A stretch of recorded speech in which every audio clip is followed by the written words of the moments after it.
दोस्तों अगर आप भी जो है पीएफ ट्रांसफ़र क्लेम अगर भर दिए हैं और आपका फॉर्म अभी तक अंडर प्रोसेस है, यानी आपका स्टेटस दिखा रहा है कि पेंडिंग एट फील्ड ऑफिस।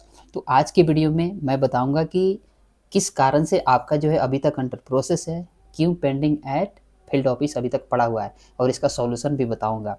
आगे बताने से पहले आपको पहले इस चैनल को सब्सक्राइब करना है, क्योंकि पीएफ और आप लोगों की नौकरी से जुड़े सारी अपडेट इस चैनल पे मैं लाते रहता हूँ। तो चलिए मैं अब बताता हूँ कारण और समाधान उसकी।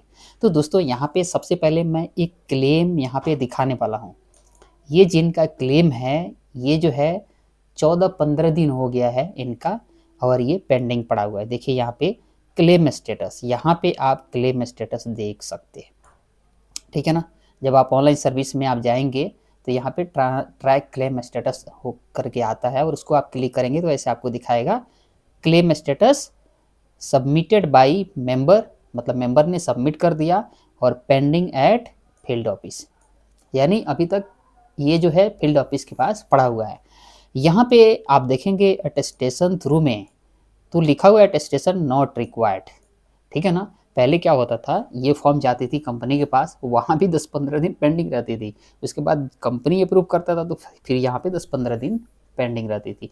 लेकिन ये जो है अब कंपनी वाला मामला ख़त्म हो गया है, लेकिन अब जल्दी तभी भी नहीं हो रहा है क्योंकि अब पीएफ ऑफिस के पास भी नंबर लगा पड़ा हुआ है, जबकि ट्रांसफ़र क्लेम को ऑटोमेटिक मोड में कर दिया गया है। इसको तो ट्रांसफ़र हो जानी चाहिए 24 घंटे में, लेकिन फिर भी देखिए कई सारे लोगों का ये पड़ा रहता है, ठीक है ना। अब चलिए मैं इसका कारण बताता हूँ कि क्या कारण हो सकते हैं, ठीक है ना, क्योंकि बिना कारण जाने उसका समाधान भी ढूंढना मुश्किल है, ठीक है।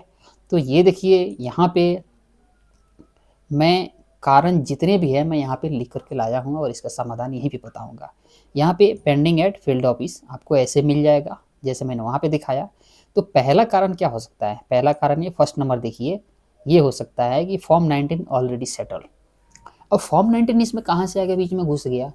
तो देखिए मान लीजिए कि आप या पहले कंपनी का या जिसमें ट्रांसफ़र कर रहे हैं उसमें, ये आपको सुनिश्चित करना है कि कभी भी आपने फॉर्म 19 नहीं भरा है, यानी पूरा का पूरा पीएफ का पैसा निकालने के लिए। क्योंकि अगर यदि आप एक बार भी भर देते हैं तो फिर बताएगा क्लेम ऑलरेडी सेटल्ड है और इसमें ट्रांसफ़र नहीं होगा। जैसे मान लीजिए लास्ट कंपनी का पैसा हमने निकाल लिया और फिर उसी में भर रहे हैं ट्रांसफ़र करने के लिए पिछला कंपनी का, ठीक है ना। आजकल लास्ट कंपनी का पैसा निकल जा रहा है और पीछे का बाकी ही रह जा रहा है, ठीक है ना। तो इस परिस्थिति में भी आपका जो है ये ऑटो ट्रांसफ़र नहीं होगा यदि लास्ट वाली की सेटलमेंट हो गया है तो, ठीक है ना। लास्ट वाली कंपनी की में बिल्कुल फॉर्म 19 नहीं भरा हुआ होनी चाहिए, ठीक है। अब यहाँ पे दूसरी कारण ये हो सकता है नेम मिसमैच बोथ कंपनी, मतलब दोनों कंपनी में नेम मिसमैच नहीं होनी चाहिए। इस जो है ना एरर को लोग लाइट लेते हैं, इस मिस्टेक को लाइट नहीं लेना है जी। अब बोथ कंपनी में मैं बता दे रहा हूँ कि इसमें क्या मतलब रीज़न हो सकता है। जैसे मान लीजिए एक कंपनी का पैसा बी में ला रहे हैं आप, बी में आप काम कर रहे थे, तो एक कंपनी में जो पीएफ में नाम है ना, वहीं आपके बी वाले में भी नाम होनी चाहिए, ठीक है ना। आपके मन में ध्यान ये आ रहा होगा कि यूएन में तो एक ही नाम दिखाई देता है, नहीं ऐसा नहीं होता है। यूएन तो एक जो है यूनिवर्सल अकाउंट नंबर है माध्यम में जोड़ने का। जिस जिस कंपनी में जाते हैं वहाँ एक पीएफ अकाउंट नंबर खुलते जाता है, जिसको आप जानते हैं मेंबर आईडी कहते हैं ना, ठीक है। तो हर एक कंपनी में मेंबर आईडी खुलता है।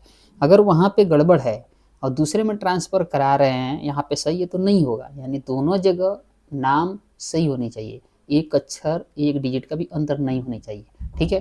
फादर नेम में भी गड़बड़ नहीं होनी चाहिए, नहीं तो ये रिजेक्ट हो जाता है। आजकल ये ऑटोमेटिक वेरीफाई हो रहा है ऑनलाइन, ठीक है ना।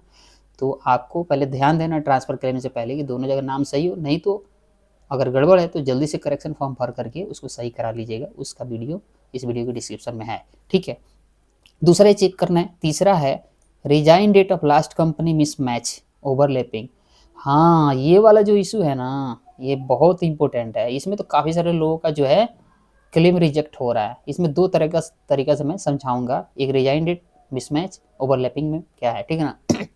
अब देखिए मान लीजिए कि पिछले कंपनी में आपने गलत रिजाइन डेट अपडेट कर दिया है। आजकल सभी लोग खुद से अपडेट कर रहे हैं रिजाइन डेट, ठीक है ना। कंपनी देरी से कर रही है, इस वजह से लोग खुद से अपडेट कर देते हैं। ये सबको ऑप्शन मिला हुआ है, ये तो आपको पता है। तो यदि आप गलत रिजाइन डेट अपडेट कर देते हैं, हालांकि इस पर भी ईपीएफओ अब कंट्रोल आया है, अब 1 ही महीने का विंडो खुल रहा है लास्ट कंट्रीब्यूशन वाला, नहीं तो लोग 2-2 महीना ओवरलैपिंग कर देते थे, ठीक है ना। लेकिन फिर भी इसमें अगर 5 दिन से भी ओवरलैपिंग हो जाता है ना तो भी दिक्कत है। एग्जाम्पल आप समझिए कि मान लीजिए आप 1 जनवरी को कोई कंपनी छोड़ते हैं, ठीक है ना, और उससे पहले आप ज्वाइन कर लेते हैं दूसरी कंपनी, जैसे आज 15 तारीख है और मान लीजिए मैं आज एक कंपनी में काम करके 15 तारीख को छोड़ दिया, ठीक है ना, 15 तारीख को छोड़ दिया, अब मैं दूसरी कंपनी में जा रहा हूँ और वो 16 तारीख को ज्वाइन कर लिया, लेकिन पिछली कंपनी में 15 तारीख को छोड़ा तो 15 रिजाइन नहीं दिखाया, उसको रिजाइन कब दिखाया, बाद का दिखाया, यानी 20 का, 15 को वहाँ ज्वाइन कर लिए हैं बी में और पिछले कंपनी का 20 का दिखा रहे हैं, तो 5 दिन का ये डिफरेंस हो गया। तो इसको कहते हैं रिजाइन डेट मिसमैच या फिर इसको ओवरलैपिंग भी आप कह सकते हैं, ठीक है ना। ये नहीं होनी चाहिए, अगर यदि ये भी है रिजाइन डेट गलत है तो इसको भी आपको सही कराना पड़ेगा, तब जाकर के ट्रांसफर ये होगा। नॉर्मल टाइम, अब आपको यहाँ पे फोकस आप कर रहे होंगे लास्ट वाले भी कि नॉर्मल टाइम कितना लगता है जिन लोगों का सब कुछ सही है तो, ठीक है ना। तो ये नॉर्मल टाइम ट्रांसफ़र होने में ज़्यादा नहीं लगते हैं। अब तो जो है ना ये ट्रांसफ़र क्लेम प्रोसेस में 24 घंटा के बाद चला जाता है, ठीक है ना। तो जिनका सब कुछ सही है उनका 3 से 7 दिन में ही हो जाता है ट्रांसफ़र, पिछले कंपनी का पैसा नई कंपनी में जुड़ जाता है 3 से 7 ही दिन में। अगर आपका मतलब ये सारा चीज़ मैंने बताया सब कुछ सही है तो 3 से 7 दिन में जुड़ जाता है। कभी अपवाद होता है कि साइट पे ज़्यादा लोड है तो इसकी वजह से जो है 10 दिन तक जा सकता है, ठीक है ना। लेकिन हाँ, हो जाता है 10 दिन तक जो है हो जाता है या 7 दिन के अंदर ही हो जाता है, ठीक है। अब देखिए यहाँ पे अब आगे है कि इसका सॉल्यूशन क्या है, यदि हमारी अंडर प्रोसेस है, 14 दिन भी हो गए हैं, 10 दिन से ज़्यादा हो गए हैं तो क्या करिएगा। एक नॉर्मल टाइम आप मान लीजिए कितना दिन, इतना आप मान लीजिए 7 से 14 दिन, ठीक है। इतना दिन में बिल्कुल आपका ट्रांसफ़र जो है ना, अगर सब कुछ सही है तो हो जानी चाहिए। अगर आपका 14 दिन से आगे निकल गया है तो आपको क्या करना है, आपको जो मैंने सारी चीज़ बताया, ये सारी पॉइंट जो मैंने बताया, ये सारे पॉइंट ये आपको चेक करना है। अगर इसमें से कोई भी आप इसके अंडर में आते हैं गलत है कुछ भी, तो इसको पहले सही करना है, ठीक है ना। उसके बाद जो है आप अगर रिजेक्ट हो जाता है तो फिर से अप्लाई कर सकते हैं। अगर आपका सब कुछ सही है फिर भी अंडर प्रोसेस है, 14 दिन से ज़्यादा हो गया है, तो बस आपको तो एक बार कंप्लेन रेज करना पड़ेगा, मतलब कंप्लेन मतलब ऑनलाइन आपका शिकायत करना पड़ेगा। जो ईपीएफओ की साइट है, ई ग्रीवियंस साइट है ईपीएफओ की, ई ग्रीवियंस EPFIGMS, ठीक है ना। उसके लिंक मैं इस वीडियो के डिस्क्रिप्शन में डाल दूंगा, आप डायरेक्ट जा करके कंप्लेन फाइल कर सकते हैं। लिखना क्या है उसमें, आपको जैसे हिंदी में आता है इंग्लिश में आता है वैसे लिख सकते हैं कि सर मेरा ये ट्रांसफ़र क्लेम आईडी है और ये 15 दिन से मेरा क्लेम पेंडिंग है, कृपया करके इसको जो है ट्रांसफ़र किया जाए या किस वजह से ये पेंडिंग पड़ा हुआ है उसका रीज़न बताया जाए। इतना आप लिखेंगे, ज़्यादा नहीं लिखेंगे, इतना कि कोई पढ़ने में 1 घंटा लगा दे, वहाँ तो अपने आलसी आदमी बैठे हुए हैं और आप ये लंबी चिट्ठी लिख दीजिएगा तो कोई नहीं पढ़ने जा रहा है।